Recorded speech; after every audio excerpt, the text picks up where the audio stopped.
Shalom semuanya. Yesaya 32 ayat 15 sampai dengan 17 berkata, sampai dicurahkan kepada kita roh dari atas, maka padang gurun akan menjadi kebun buah-buahan, dan kebun buah-buahan itu akan dianggap hutan. Di padang gurun selalu akan berlaku keadilan, dan di kebun buah-buahan akan tetap ada kebenaran. Di mana ada kebenaran, di situ akan tumbuh damai sejahtera. Dan akibat kebenaran ialah ketenangan dan ketentraman untuk selama-lamanya. Sesuai dengan Yesaya 32 ayat 15 yang berkata, sampai dicurahkan kepada kita roh dari atas, maka padang gurun akan berubah menjadi kebun buah-buahan. Ini bisa diartikan bahwa orang Kristen padang gurun akan menjadi orang Kristen kebun buah-buahan hanya kalau ada pencurahan roh dari atas. Jadi, hanya kalau ada pencurahan roh dari atas, maka orang Kristen padang gurun akan berubah menjadi orang Kristen kebun buah-buahan. Dikatakan bahwa di padang gurun selalu berlaku keadilan, sedangkan di kebun buah-buahan tetap ada kebenaran. Jadi, tanda bahwa seseorang itu Kristen padang gurun adalah kalau selalu memberlakukan keadilan. Sedangkan kalau orang itu adalah Kristen kebun buah-buahan, selalu melakukan kebenaran. Gigi ganti gigi, mata ganti mata. Ini adalah keadilan. Tetapi Tuhan Yesus berkata, janganlah kamu melawan orang yang berbuat jahat kepadamu, melainkan siapapun yang menampar pipi kananmu, berilah juga kepadanya pipi kirimu. Kalau ada orang yang hendak mengadukan engkau karena mengingini bajumu, serahkanlah juga jubahmu. Dan barang siapa yang memaksa engkau berjalan sejauh 1 mil, berjalanlah bersama dia sejauh 2 mil. Ini adalah kebenaran. Kasihilah sesama manusia dan bencilah musuhmu. Ini adalah keadilan. Tetapi Tuhan Yesus berkata, kasihilah musuhmu dan berdoalah bagi mereka yang menganiaya kamu. Ini adalah kebenaran. Kalau kita melakukan kebenaran, maka kita akan mengalami damai sejahtera, ketenangan, dan ketentraman untuk selama-lamanya. Bukankah ini yang kita cari selagi masih ada di dalam dunia ini? Karena itu kita harus selalu berdoa. Curahkan Roh Kudus-Mu ya Tuhan. Penuhi aku dengan Roh-Mu, supaya aku selalu melakukan kebenaran. Seperti yang dikatakan dalam Yohanes 4 ayat 23 dan 24. Bahwa Allah itu Roh. Dan barang siapa menyembah Dia, harus menyembahnya dalam roh dan kebenaran. Karena itu, Bapa menghendaki, Bapa mencari penyembah-penyembah benar, yaitu mereka yang menyembah Bapa dalam roh dan kebenaran. Ingat, jangan sampai kita menyembah Bapa dalam roh dan keadilan. Bukan rahasia lagi bahwa ada orang-orang yang berbahasa roh, tetapi mereka adalah Kristen padang gurun yang selalu memberlakukan keadilan. Hatinya kotor oleh kemarahan, oleh sakit hati, oleh kepahitan. Ini bukan penyembah-penyembah benar. Ini bukan penyembah-penyembah yang dikehendaki oleh Bapa. Ini bukan penyembah-penyembah yang dicari oleh Bapa. Kalau kita adalah penyembah-penyembah benar yang menyembah Bapa dalam roh dan kebenaran, pasti penyembahan kita benar di hadapan Tuhan. Sesuai dengan 2 Timotius 2 ayat 3 sampai dengan 7. Maka kita sebagai orang percaya, yaitu penyembah-penyembah benar, juga diajak ikut menderita bersama Kristus. Sebagai seorang penyembah benar, yang pertama, kita diibaratkan sebagai seorang prajurit yang baik dari Tuhan Yesus Kristus. Seorang prajurit yang sedang berjuang tidak memusingkan dirinya dengan soal-soal penghidupannya. Supaya dengan demikian, ia berkenan kepada komandannya. Di sini, sebagai penyembah benar, kita diajarkan bahwa prioritas utama kita adalah hidup berkenan di hadapan Tuhan. Hidup untuk menyenangkan hatinya Tuhan. Memikirkan soal-soal penghidupan adalah nomor berikutnya. Hal yang kedua, kita sebagai penyembah benar diibaratkan sebagai seorang olahragawan. Seorang olahragawan hanya dapat memperoleh mahkota sebagai juara apabila bertanding menurut peraturan-peraturan olahraga. Sebagai penyembah benar, kita tidak sekedar hanya masuk surga, tetapi masuk surga dengan mendapatkan mahkota. Katakan amin. Untuk itu, kita harus hidup berdisiplin sesuai dengan kebenaran firman Tuhan dan rela mengorbankan hal-hal yang menghalangi kita untuk mendapatkan mahkota, termasuk mungkin hobi-hobi kita. Yang ketiga, sebagai penyembah benar diibaratkan sebagai petani yang harus siap bekerja keras dalam pengharapan akan tuaian, meskipun dalam waktu yang relatif lama.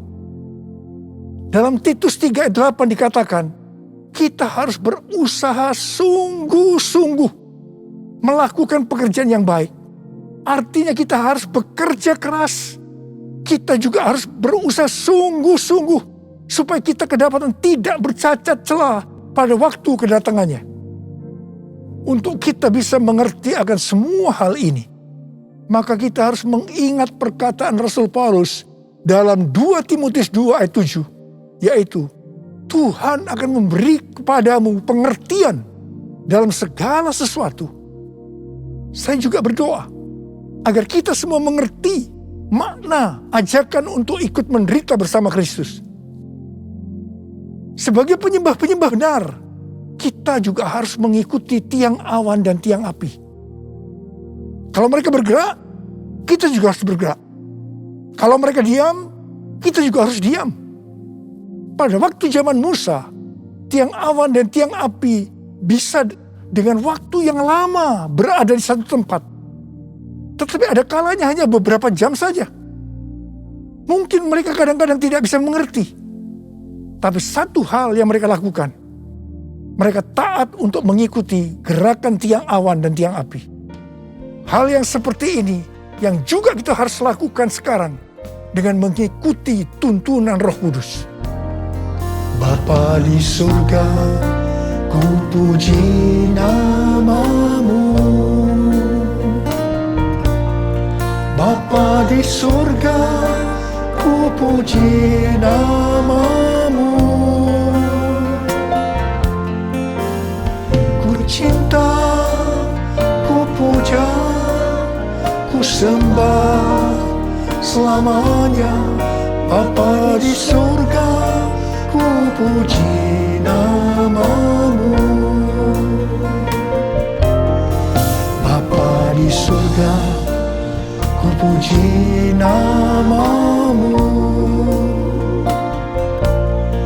Bapa di surga, ku puji nama-Mu. Ku cinta, ku puja, ku sembah selamanya. Bapa di surga, ku puji nama-Mu.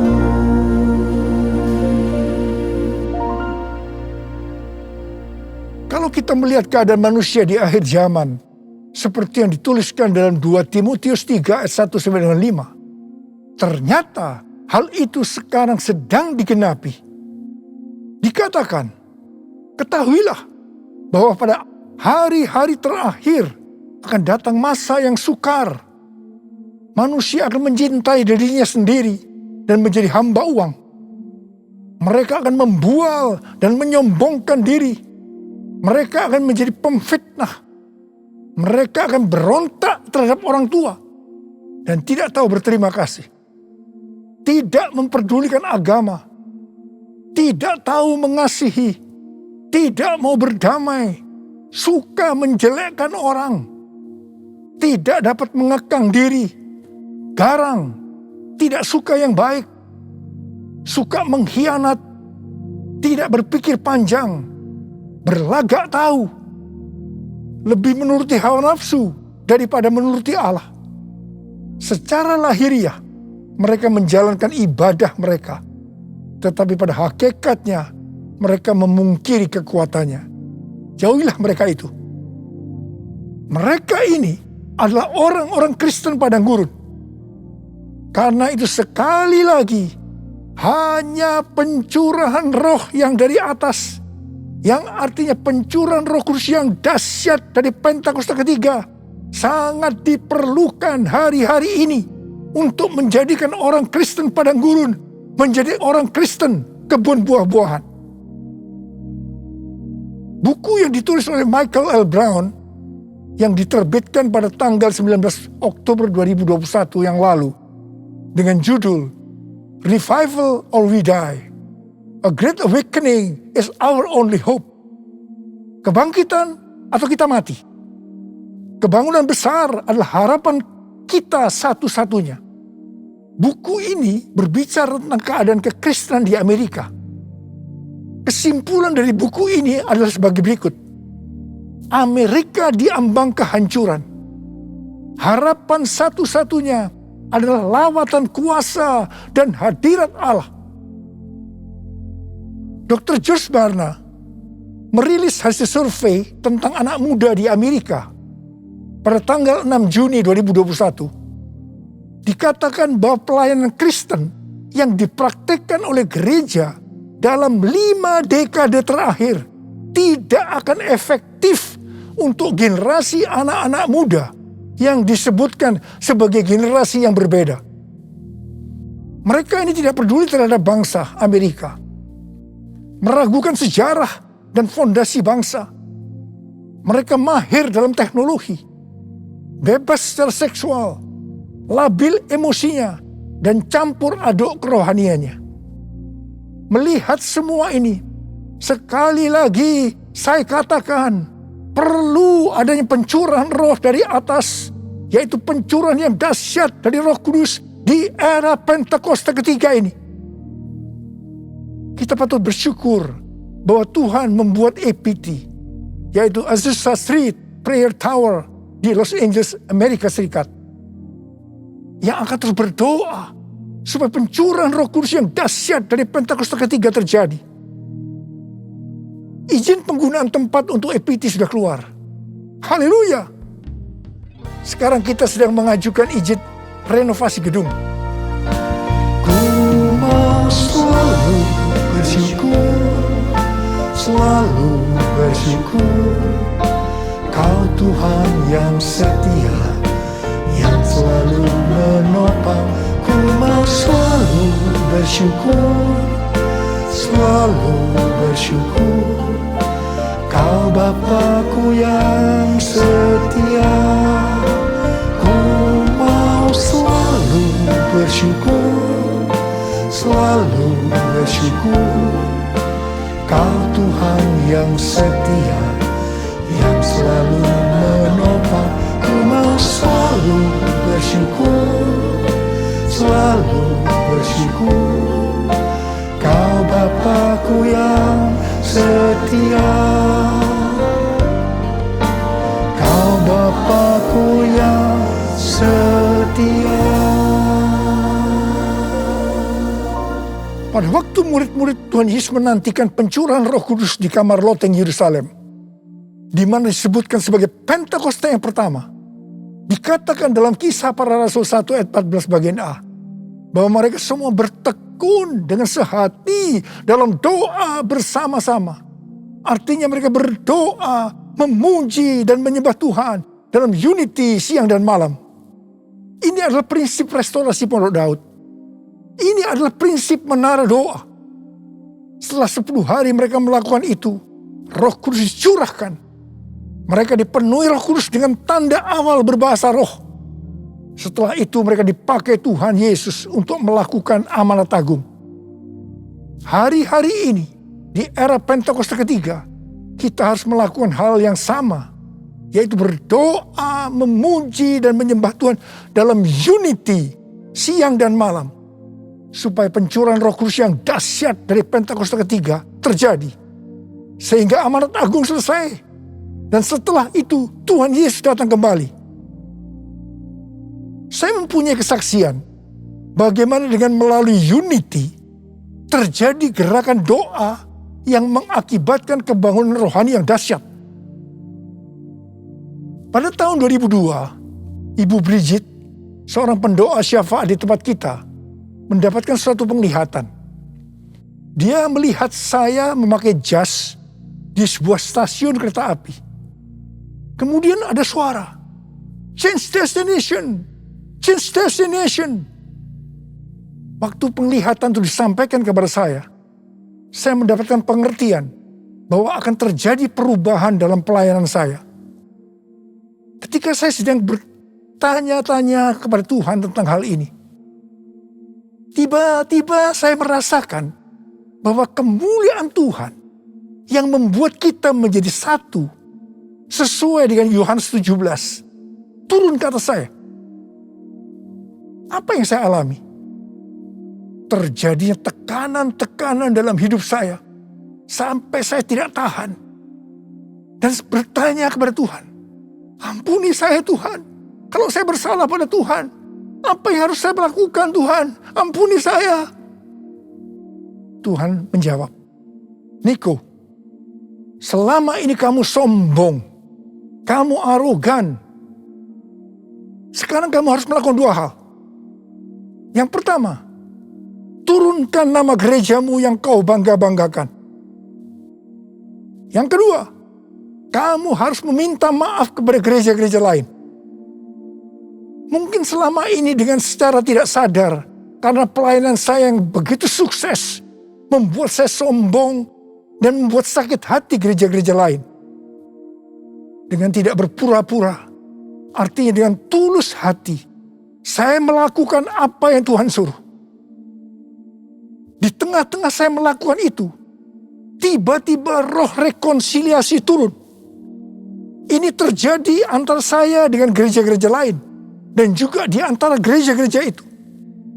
Setelah terjadi rekonsiliasi, maka roh doa turun melanda Indonesia. Saya ingat bagaimana para pemimpin gereja sering berkumpul untuk berdoa bersama-sama. Rumah-rumah doa yang tadinya hanya berada di beberapa kota saja, tiba-tiba menjadi ratusan kota. Tahun 2003 diadakan NPC, yaitu National Prayer Conference di Gelora Bung Karno. Yang mana ini belum pernah terjadi di Indonesia. Pada waktu terjadi gerakan doa itu, tiba-tiba saya sakit alergi. Saya tidak bisa makan makanan yang enak, sebab banyak bumbu-bumbu makanan yang tidak bisa saya makan. Tiba-tiba Tuhan itu berkata kepada saya, "Kamu sedang puasa Daniel." Oh, jadi rupanya puasa Daniel itu artinya makan makanan yang tidak sedap atau tidak enak. Setelah Daniel berpuasa 21 hari, malaikat Tuhan datang kepadanya untuk memberitahukan apa yang akan terjadi pada bangsa Israel. Saya merasakan bahwa Tuhan juga akan berbicara kepada saya tentang Indonesia. Pada suatu hari ketika saya sedang menonton VCD transformasi, tiba-tiba saya menangis. Dan tiba-tiba Tuhan berkata kepada saya, Indonesia akan mengalami transformasi. Setelah kejadian itu, saya mulai sering memperkatakan bahwa Indonesia akan mengalami transformasi. Ternyata yang mendapatkan bahwa Indonesia akan mengalami transformasi bukan saya saja, tetapi hamba-hamba Tuhan yang lain juga mendapatkan hal yang sama. Di tengah-tengah doa untuk terjadinya transformasi, tiba-tiba pada tahun 2004, kita dikejutkan oleh bencana tsunami yang melanda Aceh, di mana lebih dari 200.000 orang yang meninggal. Tidak hanya itu, tetapi di beberapa tempat terjadi bencana alam seperti gempa bumi yang hebat. Selain itu, orang-orang miskin juga bertambah banyak. Saya berkata kepada Tuhan, "Tuhan, katanya Indonesia mengalami transformasi, tetapi mengapa terjadi hal-hal yang seperti ini?" Tuhan tidak menjawab. Tetapi yang pasti, banyak orang yang bertobat. Ini adalah suatu kebangunan rohani. Kan ada kebangkitan yang besar, kan ada pemulihan di negeri kami, kan ada kebangkitan yang besar, yang berseru kepada Yesus diselamatkan. Kan ada kebangkitan yang besar, kan ada pemulihan di negeri kami, kan ada kebangkitan yang besar, yang berseru kepada Yesus diselamatkan, yang berseru kepada Yesus diselamatkan, yang berseru kepada Yesus diselamatkan. Haleluya. Hari-hari ini kita sedang memasuki era Pentakosta ketiga, di mana kita sedang menunggu pencurahan Roh Kudus yang dahsyat dari Pentakosta ketiga, yang akan mengakibatkan penuaian jiwa yang terbesar dan yang terakhir sebelum Tuhan Yesus datang kembali. Pentakosta ketiga akan membangkitkan generasi Yeremia, yaitu anak-anak muda yang dipenuhi Roh Kudus, cinta mati-matian kepada Tuhan Yesus, tidak kompromi terhadap dosa, dan akan bergerak untuk menangkan jiwa. Pentakosta ketiga akan memberikan kuasa untuk menyelesaikan amanat agung. Kita yang merindukan hal ini terjadi, maka kita harus melakukan seperti yang terdapat dalam Kisah Para Rasul 1 ayat 14a tadi, yaitu berdoa, memuji, dan menyembah Tuhan dalam unity siang dan malam. Ini adalah prinsip restorasi Pondok Daud. Ini adalah prinsip menara doa. Seperti yang kita alami pada zaman transformasi Indonesia, maka pada zaman ini Tuhan meminta agar gerejanya menjadi satu. Gerejanya unity. Kalau pada saat itu gereja GBI Gatot Subroto yang dipakai untuk rekonsiliasi di antara gereja-gereja sehingga terjadi unity, maka hari-hari ini hal yang serupa Tuhan meminta agar gereja-gereja tidak hanya memikirkan dirinya sendiri. Seperti yang saya lakukan pada waktu itu, di mana saya diminta untuk meminta maaf sehingga terjadi rekonsiliasi. Seperti yang terdapat dalam 1 Korintus 10 ayat 23 dan 24 yang berkata, segala sesuatu diperbolehkan, benar, tapi bukan segala sesuatu berguna. Segala sesuatu diperbolehkan, benar, tapi bukan segala sesuatu membangun. Jangan seorang pun yang mencari keuntungannya sendiri, tetapi hendaklah tiap-tiap orang mencari keuntungan orang lain. Biarlah kita sebagai gereja Tuhan melakukan ini. Jadi, kita sebagai gereja Tuhan harus sering mengoreksi diri. Apakah yang kita lakukan sesuai dengan kehendak Bapa yang di sorga, yang menghendaki agar kita menyelesaikan amanat agung? Penuaian jiwa yang terbesar dan yang terakhir ini akan terjadi kalau gereja-gereja Tuhan unity. Gereja-gereja Tuhan menjadi satu, sehingga roh doa turun. Semua ini akan mengakibatkan pencurahan Roh Kudus yang dahsyat dari Pentakosta ketiga terjadi. Mari, saya ajak saudara untuk mengangkat tangan. Kita nyanyikan sama-sama. Satukan kami ya Tuhan, bersama dengan tali yang tak putus. Satukan kami ya Tuhan, bersama dengan kasih sempurna. Allah kami satu,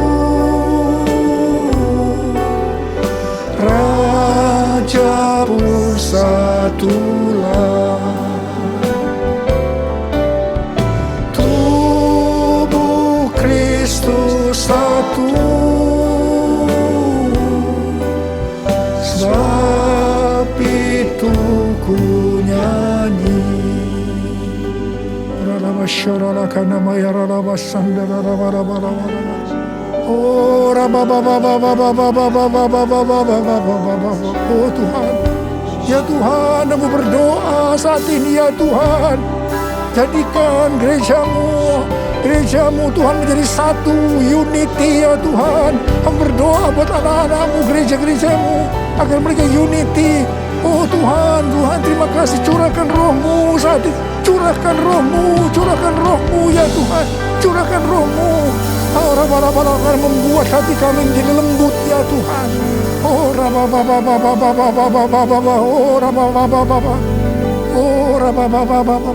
Mari kita nyanyikan sekali lagi.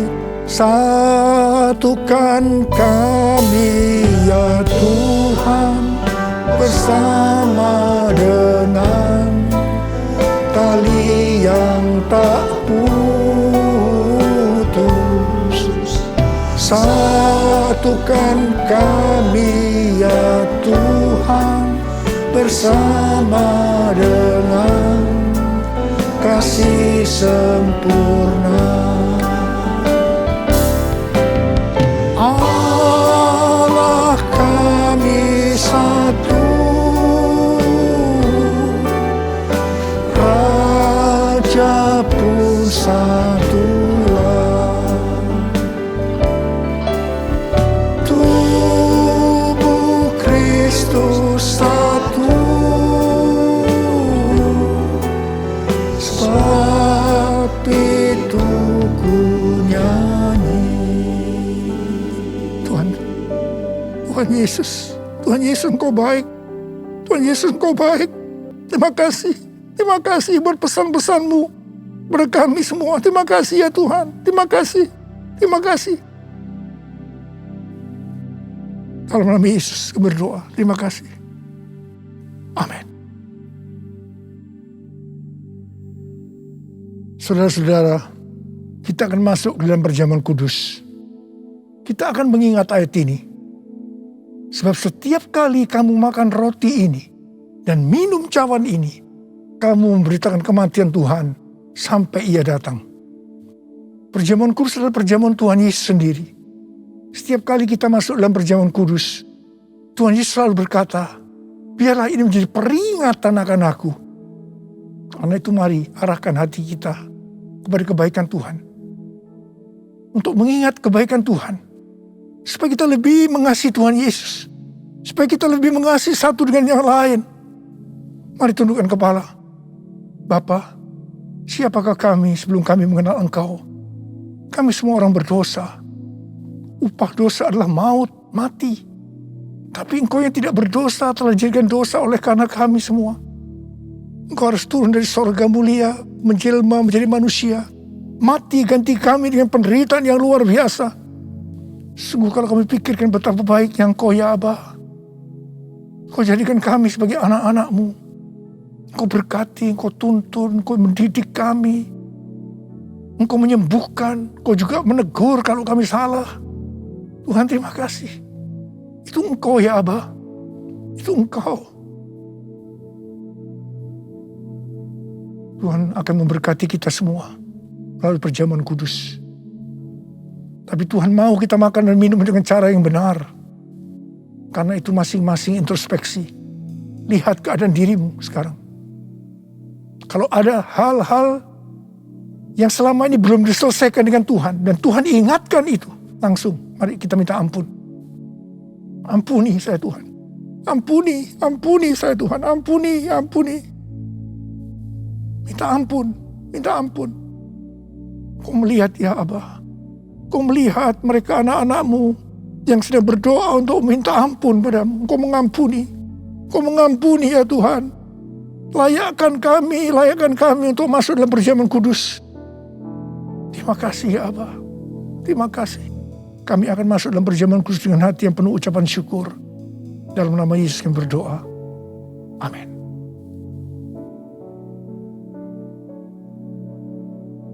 Mari. Angkat roti di tangan kanan saudara tinggi-tinggi. Sebab apa yang telah kuteruskan kepadamu telah aku terima dari Tuhan.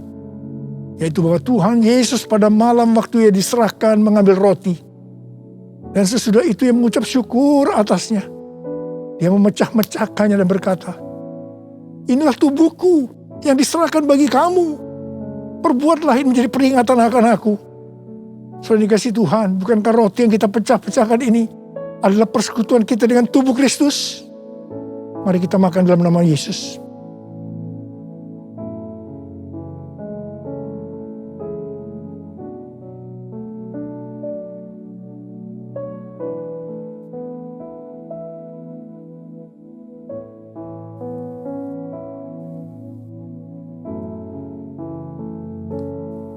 Mari angkat cawan di tangan kanan saudara tinggi-tinggi.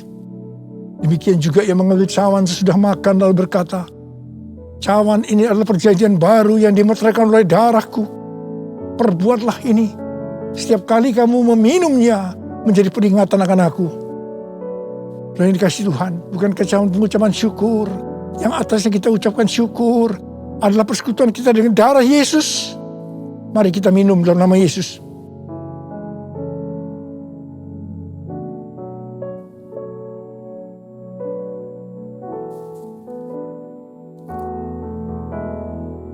Mari angkat tangan kita di hadapan Tuhan. Ucapkan syukur. Dengan suara, jangan diam. Tuhan terima kasih. Tuhan terima kasih. Terima kasih ya Tuhan. Terima kasih. Oh terima kasih ya Tuhan. Terima kasih. Tuhan terima kasih. Tuhan terima kasih. Tuhan terima kasih. Terima kasih. Kami berdoa buat anak-anak-Mu. Ya Tuhan, kalau ada yang sakit, Engkau yang menyembuhkan mereka. Tuhan, mereka mempunyai bermacam-macam masalah. Engkau yang tolong mereka. Sembuh dalam nama Yesus. Terima mujizat Tuhan dalam nama Yesus. Dalam nama Yesus. Dalam nama Yesus. Sembuh dalam nama Yesus. Sembuh. Terima kasih Tuhan. Terima kasih. Terima kasih. Terima kasih. Terima kasih. Terima kasih. Terima kasih. Yesusku, terima kasih Yesusku. Puji syukur hanya bagi Tuhanku. Terima kasih Yesusku. Terima kasih Yesusku. Puji syukur hanya bagi Tuhanku. Terima kasih ya Tuhan. Terima kasih Yesusku. Terima kasih Yesusku. Puji syukur hanya bagi Tuhanku. Terima kasih Yesusku. Terima kasih Yesusku. Puji syukur hanya bagi Tuhanku. Puji syukur hanya bagi Tuhanku.